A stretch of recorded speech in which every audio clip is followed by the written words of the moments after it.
Director of the Pacific Film Archive. I'm executive producer of a television series I'm making now. Author of a book on experimental films. The father of 3 children, George, Ingrid, and Lisa. And the would-be maker of feature films. Here's Barbara. All these pictures were taken by Barbara, even the pictures of her. She's really pretty. And the kids. Here are the twins, Ingrid and Lisa. Let's see, here's George, Ingrid, and Lisa together. Boy, they're nifty. Here's Lisa by herself. Barbara's a good photographer, but it seems to come out best when she's working with the kids. Got married in 1966, March 14th, 8 years and 3.5 months. I came back from a lecture tour of Southeast Asia where I talked on experimental films on a kind of cultural exchange thing. And when we came back, my wife, Barbara,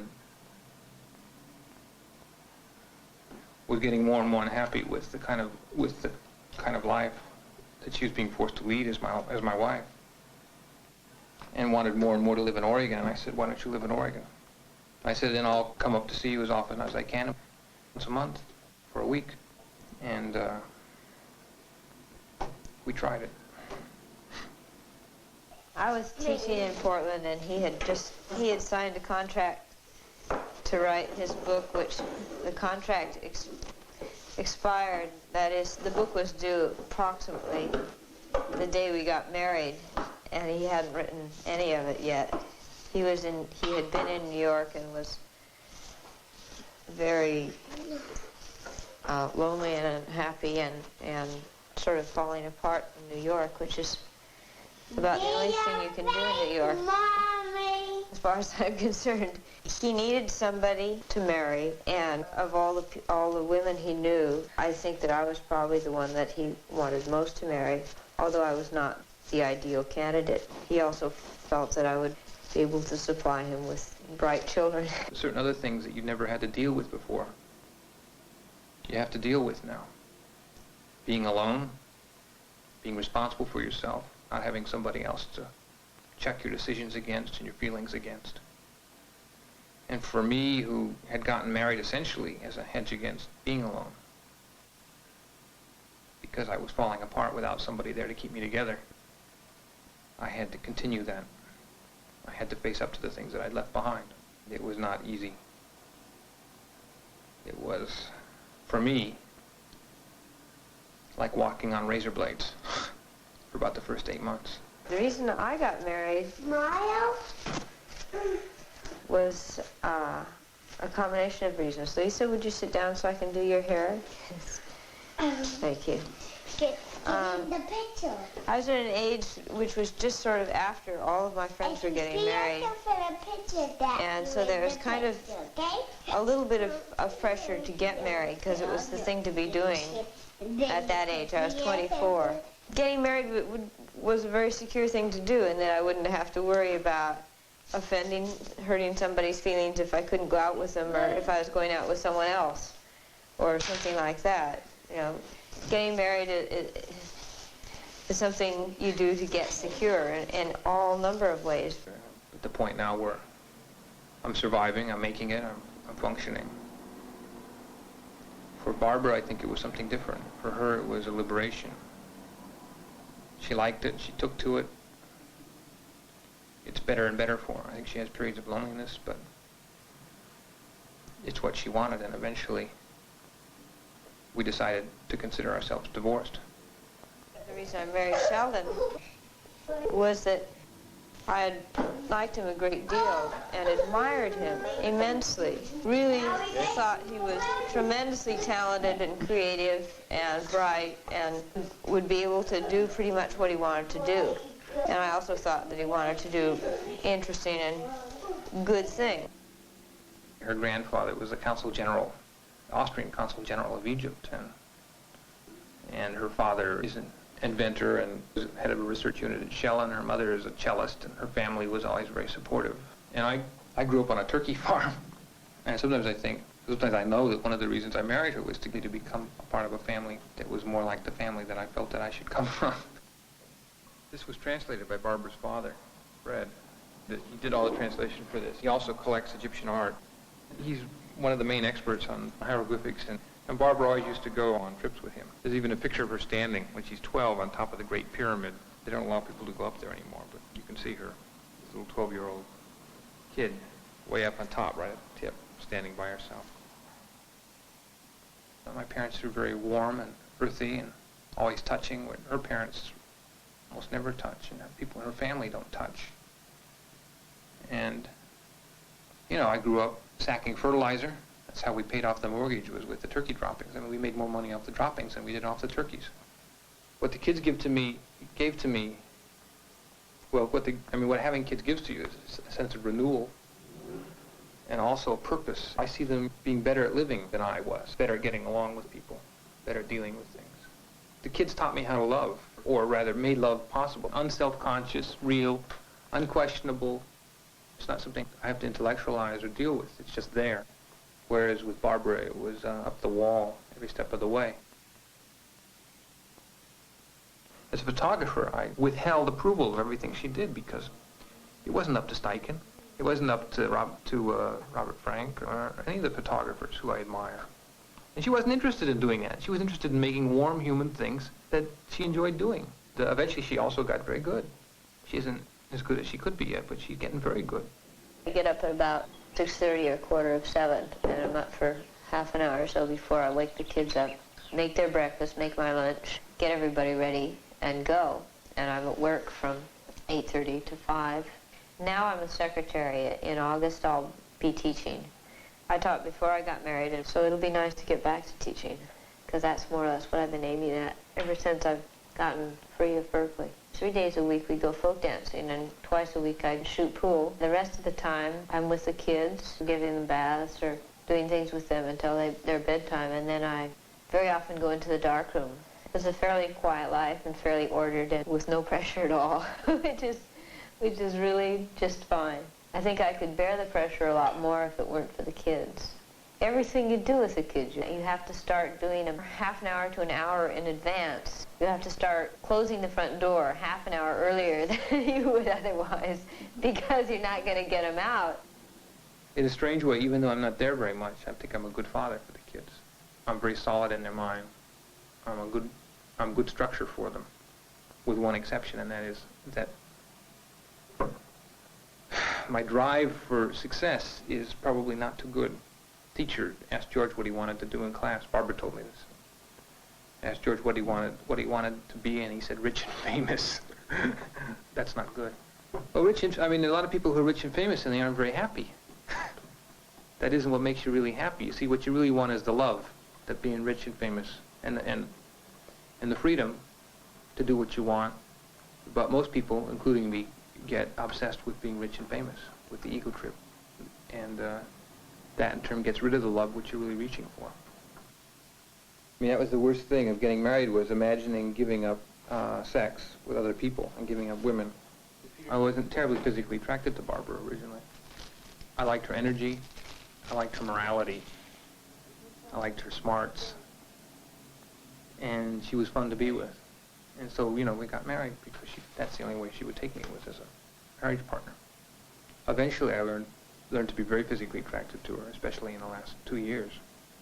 Incredibly so. And for a long time, nothing happened, and then I just exploded. I call it the revolving door syndrome. You make love with a lot of people in a very short period of time.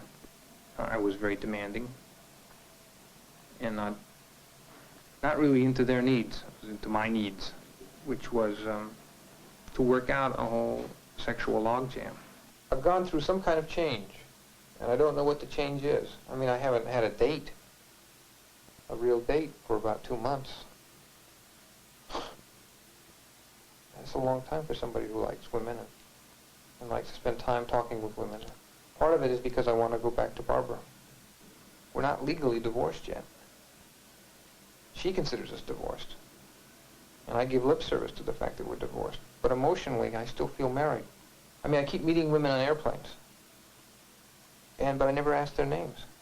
Wherever it is I'm going, I'm not there yet, because I still can't live a totally integrated, responsible. I mean,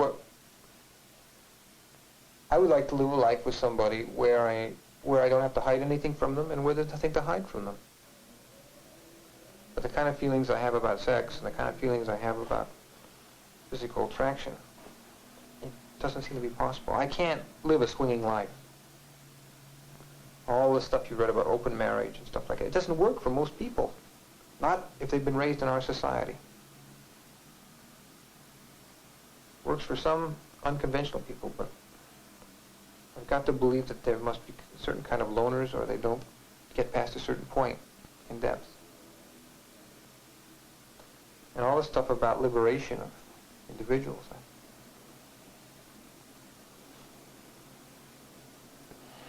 I don't know, I see all these men break off from their wives or their girlfriends. And all that happens is, that they're destroyed. Sheldon got more and more involved in business, and I began to feel that I didn't know what I wanted at all because I was so involved with doing things for the family or the kids. Lisa, get down, please. Thank you. He would occasionally say, well, what would you really like to do? What do you really want to do? And I really honestly couldn't say what I wanted to do. I didn't know what I wanted to do because all my energy was being taken out doing other things which had to be done. Not that I didn't want to do them. I just didn't know whether I wanted to do those things or not because they were all I was doing, and they were all things that had to be done. So I didn't know what I wanted to do, and I began to get very bitchy.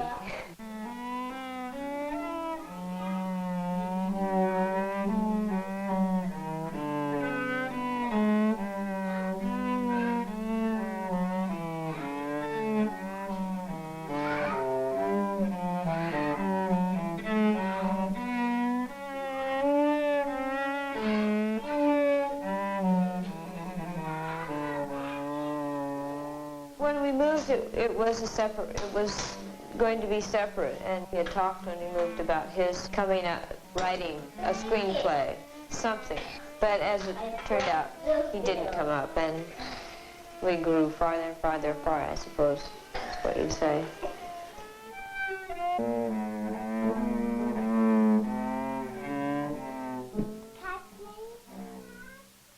Well, how do you find being single now? Different than when you were single before? I have 3 kids.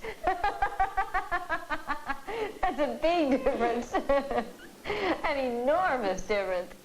Also, I'm older, which is a lot easier and a lot nicer. When you're young, you're just all messed up with your youth and with the expectations other people have of you, especially expectations that you're going to get married or that if you don't get married, something's wrong with you. And now that I've been married, I know exactly what it is, and I don't really care what other people think of because I know for me that it's best.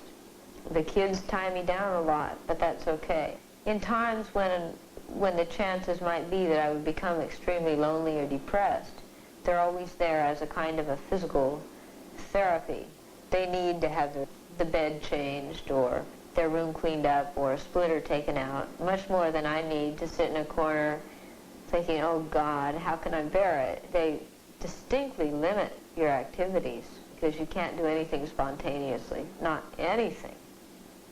But they're really there and they're really part of your life, and there is someone in the house, and even when they're asleep, there's someone else in the house. So you can't get so desperately lonely and feel there's no one else in the world around you. Whereas men who are single without the children or separated without children, the men I know either immerse themselves in work, like Sheldon, and then when there's no work, they could get very depressed. Or I know one man who lives in a house trailer and goes to the tavern every night. I couldn't live without a place that felt like home. What's happening tomorrow? Well, tomorrow's special because Sheldon's coming in to see the kids and to take them back home for some weeks this summer. Sometimes the plane lands and I really don't want to get off the plane. It's like playing emotional Russian roulette, where I don't know what kind of mood she's going to be in towards me. Sometimes it's very enjoyable, and sometimes it's very painful. Sometimes it's both. What? I won't use it. I want to do. I have longer phone than you. Almost your phone.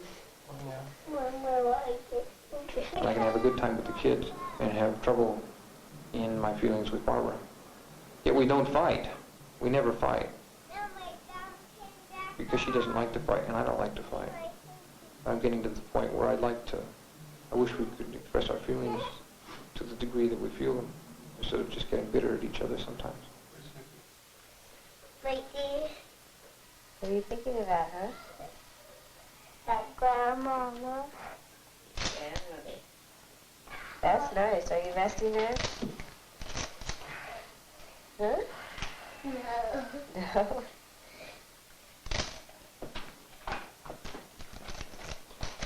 Okay. What's the ASA? It's 400, but the F is 3.5. Daddy, It's my macro. don't put your feet down. Okay, good freeze. Did you ever play statues? Yeah. You ever play statues? And then you, because I feel somebody Okay. And somebody does what to you?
Barbara loves to folk dance. It's one of her, next to photography, I guess it's her favorite thing. I think one of the earliest bones of contention or compromise in the marriage was that I'm not that physically adept at folk dancing, and I never learned how.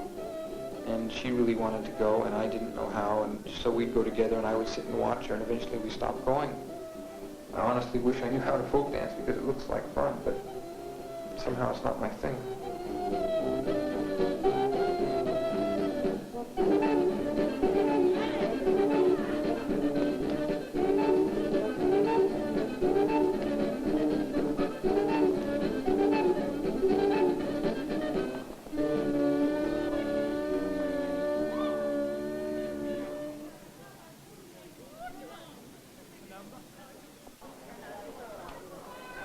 Last year I had them for 5 weeks, and this year I'm going to have them for 6 weeks. I have put George into a YMCA day camp, and I have the girls with a family friend during the day, and the kids are going to be in a new schedule now. They go to school for 9 weeks, and then they have vacation for 3 weeks. And so I may be taking the kids more and more. I don't know. It depends upon how my career goes if I have time. The blanket. Got it. Yeah.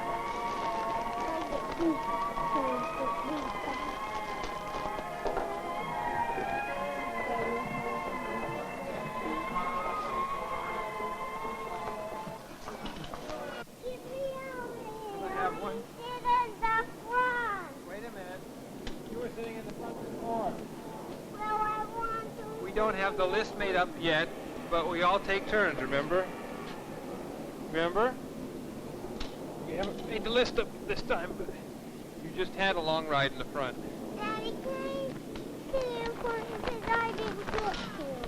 Yeah, my daddy. He didn't cook. Is that true, George? You sat in the front before?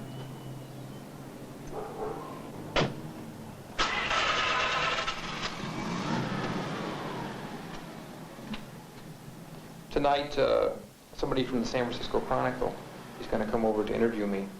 I'm going to cook dinner for her. We're going to talk about the Japanese film TV series. She's doing an article on it.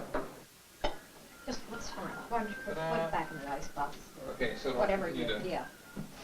With white wine, do you leave it open so it breathes? I don't have any idea. So, Are you going to be using the kitchen sink, or can I? go ahead. Yeah, Okay. go ahead. You can do what you're doing and be laughing fine.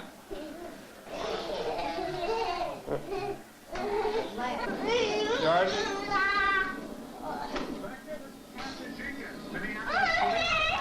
Lisa, stop kicking him.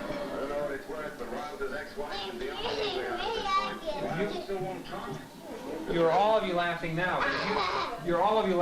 But if you stop laughing and start fighting, then the TV set is going to go off and you're going to go upstairs. We have Jeannie Marsh coming in. She's going to be the host. Jeannie Marsh upstairs, downstairs. Oh, really? She's flying in from London in October. Oh. I have to give them a date that I'll be ready to have the scripts ready for her. Who are you doing the independent films for? KQED. And we have any name money for that. Whose independent films are you using? I haven't decided yet. The best. The best that I think will reach a general audience. Do you know John Newton? No. Well, John Newton, when he read my stories which were in Ramparts, decided to make a movie called The Interview or something, although the name has been changed. Yeah. Anyway, he's been working on this project for years. Causes a crisis. Wait. Hey, stop hitting. Lisa? All right, stop. This is too hard to hit anybody with. This is too hard to hit anybody with.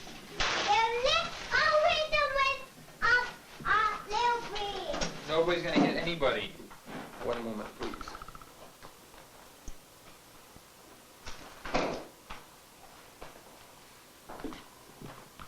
Anyway, so what I need now is a list of all the animation films that you guys control. Okay, that you have rights on. Now, somebody else claims that he has rights on Airsoft, which is one that I know that we want.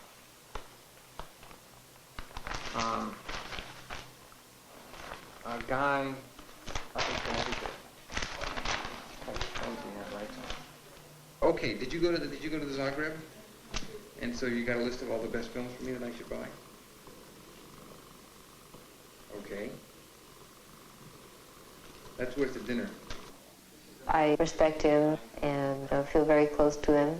And he's the father of the kids, so he'll always be seeing them, and probably me in conjunction with them. What he's doing is marking time until he finds the right woman. The life is very, very shallow or empty or something, and just going out all the time.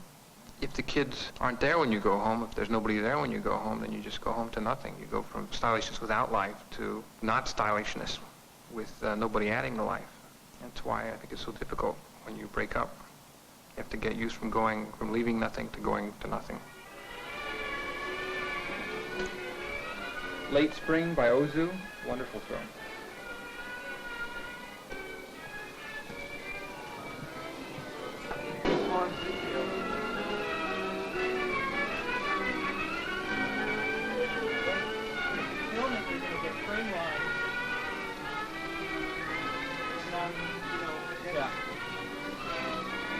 It's all right. You'll learn. And then it comes out.